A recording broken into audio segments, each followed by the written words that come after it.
What is up, Dolphins fans? Welcome back to the channel. As always, I'm your co-host, Donovan Quick, and yeah, got some news. The Dolphins and Vic Fangio, according to Mike McDaniel, have mutually agreed to part ways. Now, how mutual was it? That remains to be seen. I think it was more, on the Mike McDaniel side of things. He said after reviewing the season, it became apparent that there was a change needed. And yeah, with that, I'm going to go ahead and say bye-bye Fangio. Now, a lot of people, they're like, hey, results matter, and he got results. I kind of was on that page a little bit of the time. I was also on the side of, look, he was giving up way too many yards. The time of possession was so lopsided because of the defense. And the defense and the offense just didn't mesh.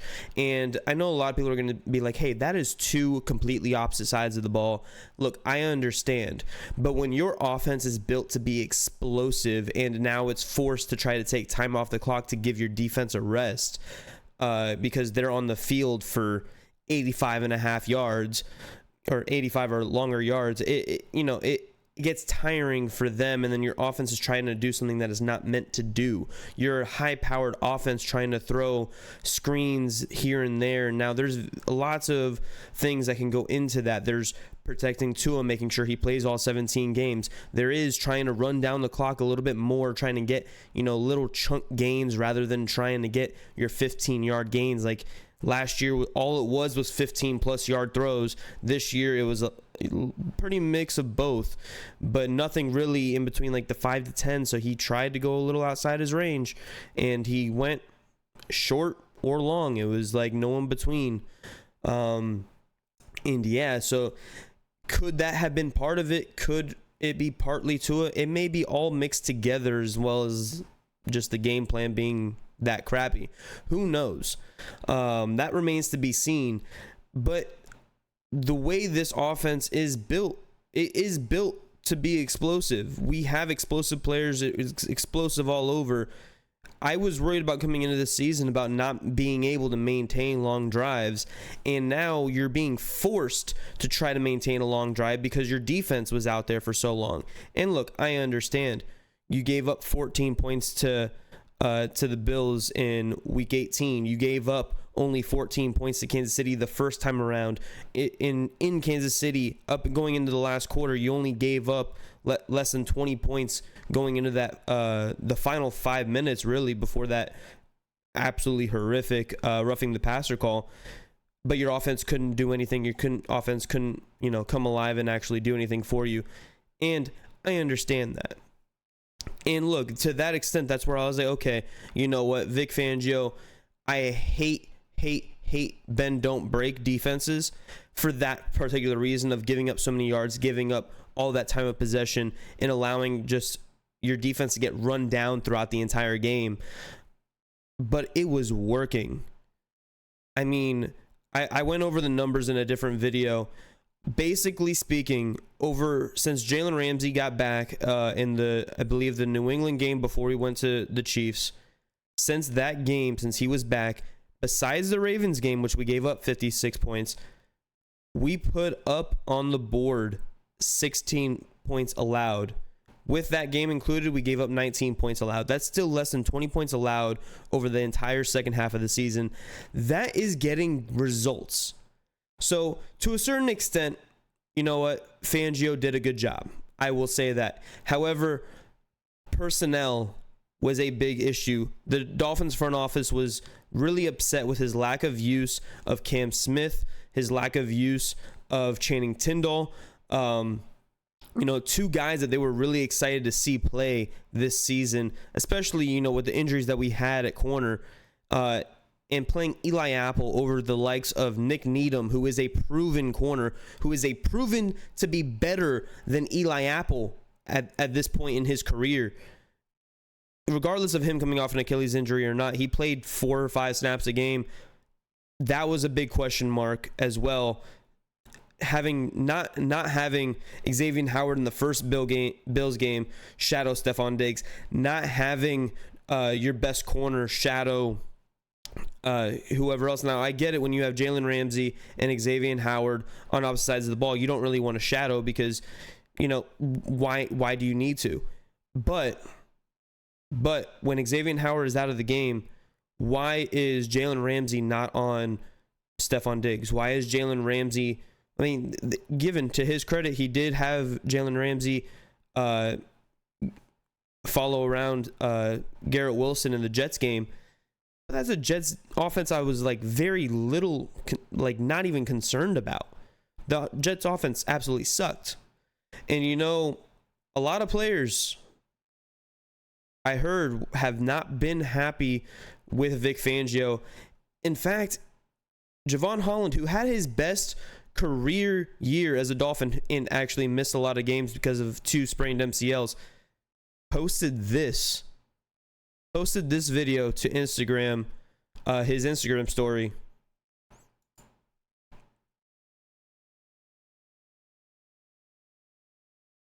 That is Javon Holland kicking rocks in response to Vic Fangio getting fired. Cam Smith, who we all know, we've all been trying to say, hey, give this guy a shot. He looked absolutely elite in training camp. Yeah, he gave up that 1 bomb in preseason, but he's a rookie. That shit's going to happen, So then we go to Cam Smith. This is what he tweets out. An unlocked emoji. He's happy that Vic Fangio is also gone. He's now unlocked. He's ready to be unlocked. He's ready to be given that chance. And look, I can't blame him. Why was Eli Apple playing so much? That was part of the issues coming down, the disagreement between the personnel, people, general manager Chris Greer, Mike McDaniel. Mike McDaniel, look, this is your defense. Do what you want. And when Vic Fangio got here, he never really felt like he wanted to be here in the first place. He openly acknowledged that he probably would have taken the Eagles job if it wasn't for the tampering that the Cardinals did with Jonathan Gannon. So that process took a little bit longer for Gannon to get hired. Therefore, Fangio just was okay, I'll go to Miami. Miami was obviously his second choice. Now he's the favorite to be the new defensive coordinator for the Eagles.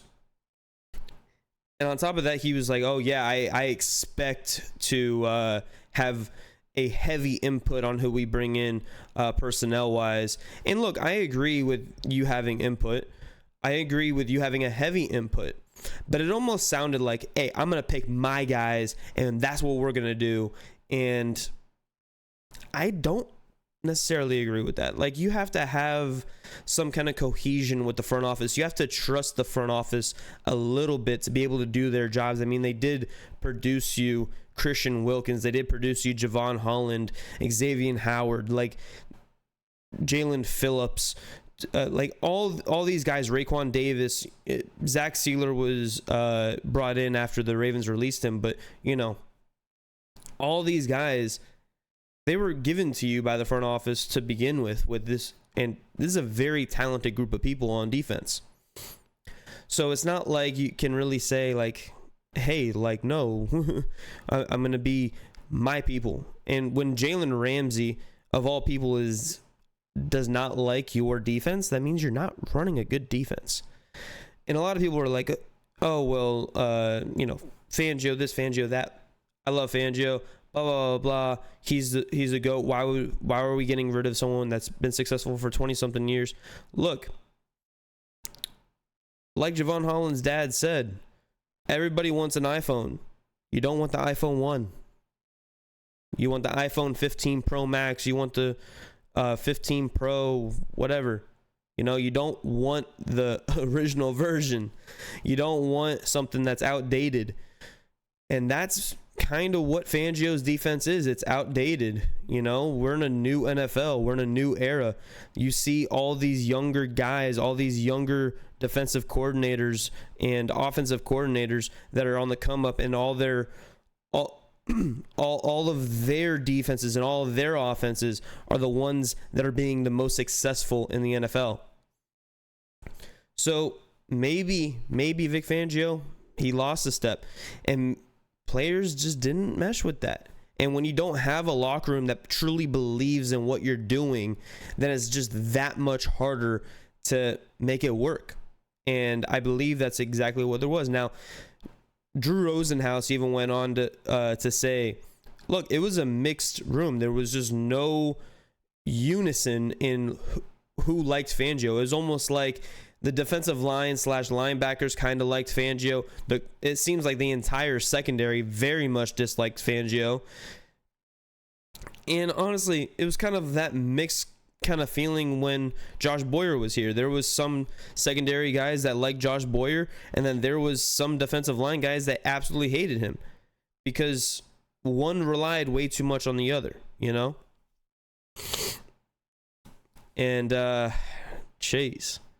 Now, there are a couple people that are the outstanding favorites right now.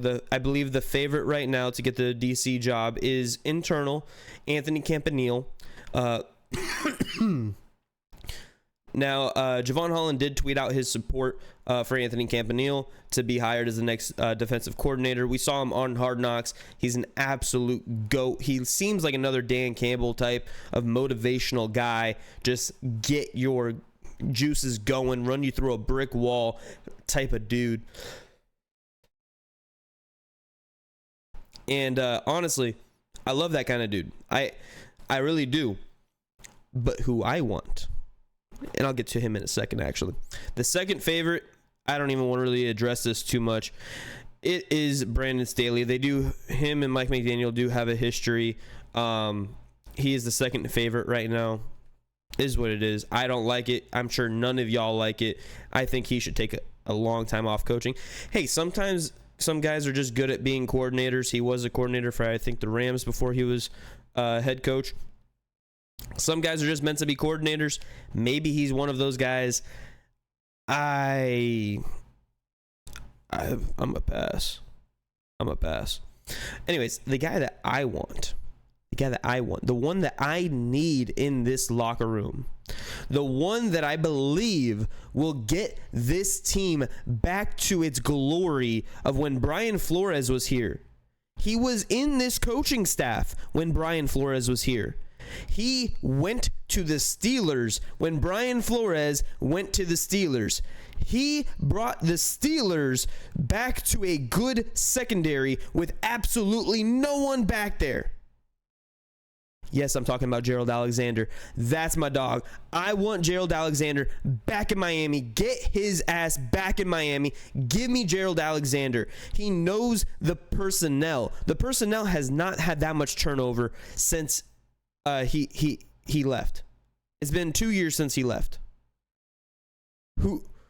How much turnover have we really have? Byron Jones isn't here. Okay, cool. We still have Nick Needham. He trained Nick Needham. Nick Needham is who he is today because of him. Javon Holland was here. Brandon Jones was here. Now, Brandon Jones, who knows if he comes back or not? He is a free agent this offseason, but he's off that ACL, and now he looked really, really sharp that second half of the season when he got his speed back. But who knows where he goes? Who knows how much he's able to get paid? Deshaun Elliott, also a free agent. He had a really good second half of the season as well. So who knows where these guys actually go?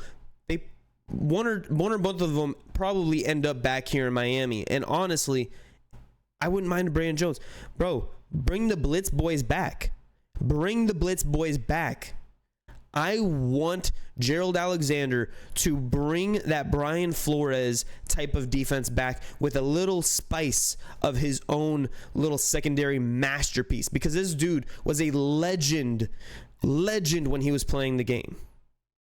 Now, one of the most underrated corners while actually playing the game, and then an even better coach. He's the one that was here. He's the one that's been training up our secondary. We had an elite secondary when he was here, and he was our secondary coach. I love this dude. He's so smart when it comes to the game of football. He has no hesitation. He loves the guys that are here. They have a really good relationship with the likes of Javon Holland, with the likes of Xavier Howard, Jalen Ramsey. He wasn't even here when he was here, but like who doesn't like Gerald Alexander? Who doesn't respect Gerald Alexander? He's one of the most respected coaches in the league, and he just had a interview with the New England Patriots. New England Patriots would be way too smart if they took him. And honestly, I hope he gets a job somewhere. I hope it's with us. I mean, this dude, he's just an absolute mastermind of the game, and I just need him back in a Dolphins sideline, and I need him to bring back that glory defense that we once had. That defense was so elite when Brian Flores was calling it, and I believe that Gerald Alexander can make it back that way, if not a little bit better. They were so focused on, look, we're going to punch you in the mouth. We're going to go zero blitz because our secondary is just that good.